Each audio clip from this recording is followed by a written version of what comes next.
author of The Anatomy of Love, Dr. Helen Fisher.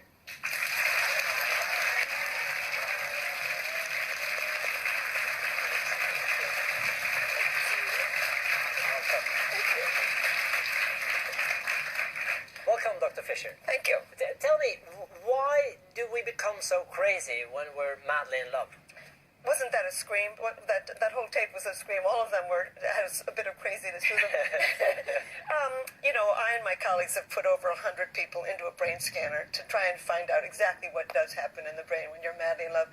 And what happens, a lot of things happen, but the main thing that happens to everybody all over the world is activity in a tiny little factory that makes dopamine, which is a natural stimulant, which gives you that obsession, that craving, that focus, and that motivation. And in this case, the motivation to win life's greatest prize, which is a mating partner. So it's a basic human drive that evolved millions of years ago to start that mating process. So this is about chemistry. It's basic brain chemistry, absolutely, yeah.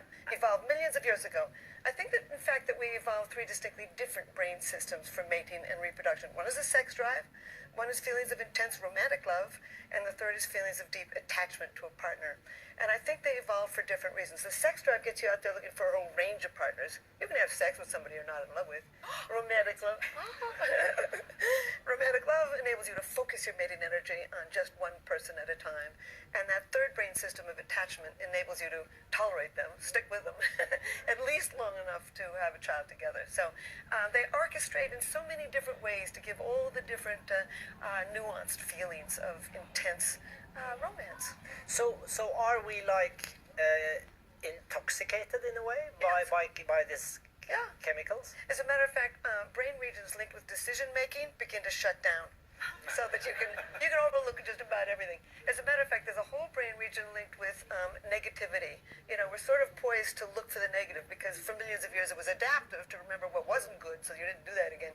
And that brain region begins to shut down too, and it's called positive illusions. You are suddenly able to overlook the fact that this person has 3 heads, he's married to other, you can overlook anything when you're madly in love with somebody. So you wouldn't have a person with a lot of responsibility madly in love. I mean, if he let's say Jens had met someone else, right? Okay, and then they had a new relationship, and it was like in the first, Yeah. I mean, I'm using you here because you have a lot of responsibility. Yeah.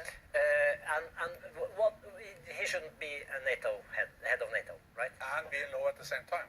Is that the problem? Yeah, is that the problem? That You lose your judgment. You shouldn't be able to. Well, you can keep your judgment in one part of your life and lose your judgment in others. But we've known an awful lot of people high in the military, like Petraeus, and presidents and actors and stars and everybody who can make terrible decisions in their personal life and continue to do their professional life properly.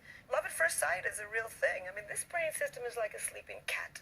It can be awakened at any moment, and boom, you're off to the races.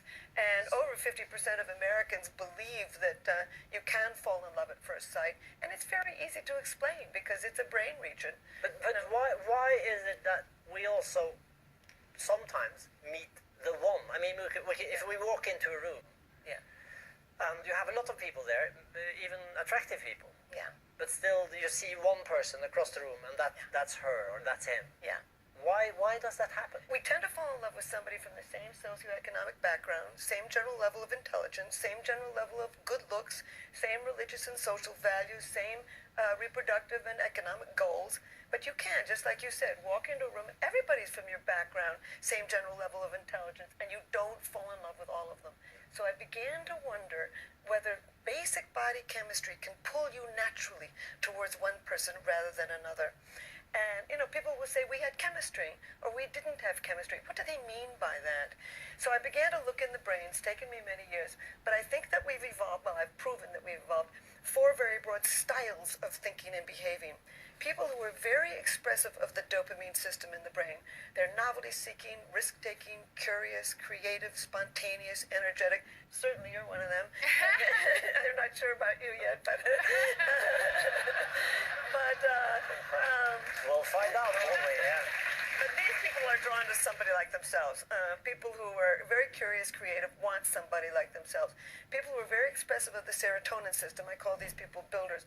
They're traditional, conventional, follow the rules, respect authority, tend to be more religious, and they're drawn to people like themselves also. In those two cases, similarity attracts. In the two other cases, opposites attract. The kind of person who's very high on the dopamine, on the testosterone scale. You may be one of them. I don't know. I couldn't understand you in the green room to understand what you were saying. Leaders often are, aren't they? What? Leaders often are. Often are, yes. And you have very high testosterone face too, which is, and so do you. So anyway, fine. Yes. But to be honest, for me, it is a bit frustrating to learn that love is about chemistry, because I thought it was about emotions. And, it is about emotions, and it is about cognitive thinking processes, but it's also a drive, a basic mating drive that evolved millions of years ago. Lots of emotions. And when you put people in the brain scanner, they're going to have different kinds of emotions, but they have the same drive.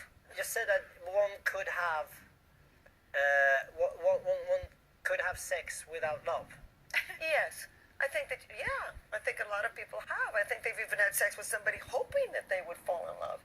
And I think you can be madly in love with somebody and, not ever have had sex with them. I mean, so you can have one without the other, both yeah, ways. I think that, you can lie in bed. These are three different brain systems: sex drive, romantic love, and feelings of deep attachment.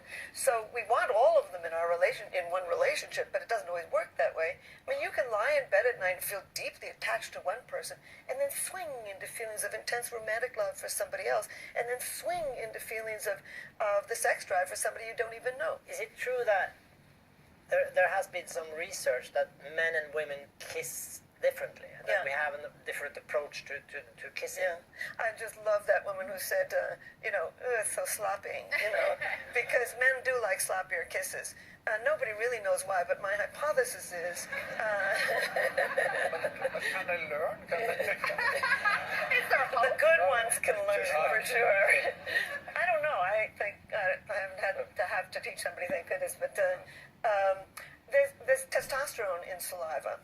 And my hypothesis is that they're trying to inject you with some testosterone and and maybe some oxytocin to make you feel sweet and cuddly and sex drive up. And, I mean, kissing is almost everywhere in the world. There's got to have evolved for some sort of reason.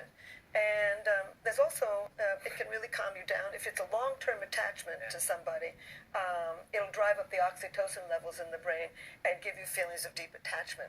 If you're kissing somebody for the very first time and it's really exciting and thrilling, it'll probably drive up the dopamine and push you towards the threshold of falling in love.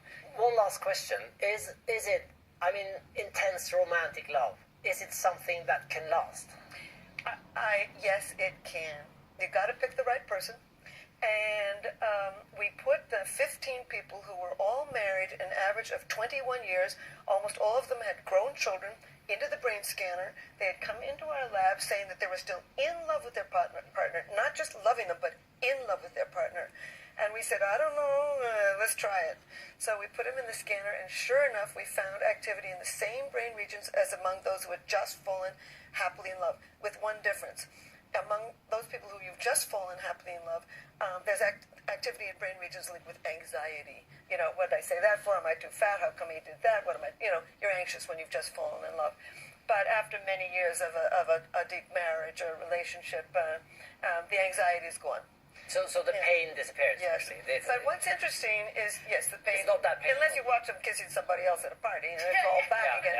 But one of the most interesting thing for me is that we found out about happiness in these long-term people. We did this in China, and we did this in New York.